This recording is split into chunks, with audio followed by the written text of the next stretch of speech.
এই ইলেকশনেও একটা প্রশ্ন সবচেয়ে আগে উঠে আসে, সেটা হচ্ছে আপনি পার্টিকে ভোট দিলেন না ইস্যুকে। বা আমাদের দেশে কি এমন কোনো পার্টি আছে যাকে ভোট দেওয়া যায়, যারা লাস্ট 5 বছর ধরে কাজ করে দেখিয়েছে যে আমরা এটা করব। ভাষণে বলাই যায় আমরা এটা করব সেটা করব, কারণ একটা ক্লাস 8 পাস বাচ্চাকে যদি টাকা দিয়ে দেওয়া হয় 1 লক্ষ টাকা, সে বলে দেবে আপনি এখানে এখানে খরচা করব। কেউ ভালোভাবে করবে, কেউ খারাপভাবে করবে, 1 লাখ টাকা উড়িয়ে সে লোন নিয়েও খরচা করে দেবে, যেটা আমাদের ভারতের গভর্নমেন্ট করে। কিন্তু টাকা ক্রিয়েট করে আমাদের দেশে কোনো পার্টি কাজ করছে আজ অবধি শুনিনি। অনেকেই বলছেন আমরা পার্লামেন্টে গিয়ে আপনাদের কথা তুলে ধরবো, তার জন্যে জেএনইউর স্টুডেন্ট লাগে না। আমি দীপশিতা ধরেরই কথা বলি বা মীনাক্ষী গোস্বামীরই কথা বলি। অনেকেই বলেন প্রতিবাদ করার জন্য রাস্তায় থাকবো, সিপিএমের কথা বলি। তা প্রতিবাদটা কিসের? আমাদেরই দেশে আমাদেরকে চালানোর জন্য যদি প্রতিবাদ করতে হয়, তাহলে একটু বোকা বোকা লাগে না?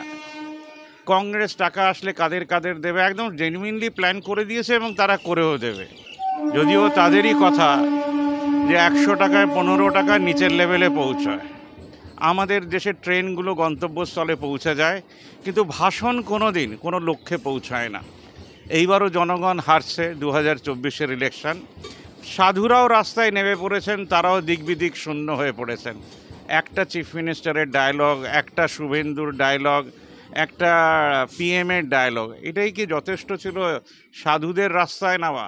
তারা কি সাধ্য ছেড়ে দেশের উন্নতির প্রকল্পে মানুষদেরকে সঙ্গ নিয়ে কাজ করতে পারতেন না? তারা পারেন না। আমাদের কর্মের দেশ, মহাভারত লিখে শ্রীকৃষ্ণের বড় বড় কথা এত বড় বড় করে প্রচার করা হয়, তাও সেটা কেউ করে উঠতে পারে না। জেএনইউর শিক্ষিত দেশ, যাদবপুরের শিক্ষিত দেশ, ক্যালকাটা ইউনিভার্সিটির শিক্ষিত দেশ, দিল্লি ইউনিভার্সিটির শিক্ষিত দেশ, বিএচইউর শিক্ষিত দেশ, আমেরিকান শিক্ষিত দেশ, গরিবের পাশে দাঁড়ায় না। গরিবরা বরঞ্চ ট্যাক্সের টাকা দিয়ে 70% জিএসটি দেয়। অদ্ভুত দেশ। ভিখারি তৈরি করছে আমাদের সেকেন্ড পার্লামেন্ট। তার থেকে বেরোনোর কোনো পথ যদি জানা থাকে, তাহলে নিশ্চয়ই করে আমাকে হোয়াটসঅ্যাপ করবেন, নাম্বার আমি ডিসপ্লে করে দিচ্ছি। ধন্যবাদ।